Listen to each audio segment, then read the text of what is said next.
il y a une forme d'ascenseur émotionnel parce qu'il y a de l'espoir, du découragement et une fois que c'est passé, encore plus de frustration. Oui, et cet espoir, il est aujourd'hui démesuré parce que, si vous voulez, c'est le rapport du collectif à l'individu. C'est-à-dire que ces traumatismes cumulés que tout le monde vit, eh bien, ils se répercutent chez chacun en fonction de ce qu'il est, en fonction de son histoire, en fonction de ses traumatismes antérieurs, de De ses son deuils entourage antérieurs. familial aussi, j'imagine. Évidemment, et de ses capacités de répondre à ça. Donc tout le monde ne réagit pas de la même façon, mais chacun voit ses failles personnelles qui sont réouvertes ici. Et c'est pour ça que je crois qu'il ne faut pas trop psychologiser ce qui est en train de se Oui, passer, même si c'est c'est ma vision des choses, mais il faut revenir beaucoup plus vers le collectif, parce qu'il n'y a que les réponses collectives aujourd'hui qui peuvent penser ces plaies individuelles. alors comment faire pour bien distinguer? Quels conseils vous, psychanalyste, psychiatre, vous donnez aux électeurs pour, demain, pour faire leur choix en conscience et éviter de confondre, leurs frustrations personnelles, leurs angoisses personnelles avec, ce qu'ils, veulent réellement? Éviter de confondre le désir et la volonté.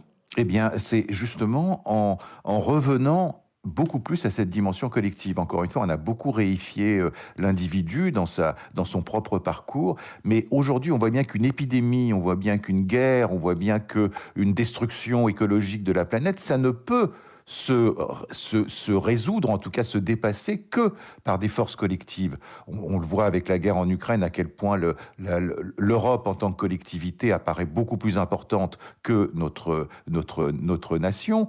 On voit bien pour l'écologie, moi je le dis beaucoup aux jeunes, parce que je suis très très très en contact avec des jeunes qui sont très angoissés et très découragés par ça. On a même forgé le mot d'éco-anxiété, moi ça me fait bondir, Oui, comme si être anxieux pour l'avenir écologique c'était une maladie, vous voyez. Alors que ouais. c'est tout à fait l'inverse, c'est tout à fait normal d'être éco-anxieux, mais la question c'est qu'est-ce qu'on fait par rapport à ça. Je leur donne l'exemple de Do Greta Thunberg par exemple, qui était sur son canapé en train de pleurer en voyant les ours polaires euh, mourir au pôle Nord. Puis à un moment, elle s'est redressée et elle a dit il faut que je fasse quelque chose. Et elle a réuni un mouvement planétaire. Et je dis aux jeunes, prenez cet exemple-là, unissez-vous, unissez vos forces, parlez-en entre vous et voyez à votre niveau, mais à votre niveau collectif, pas individuel, ce que vous quand pouvez faire. quand je vote, je ne vote pas seulement, pour moi, mais aussi pour tous les autres, le reste de la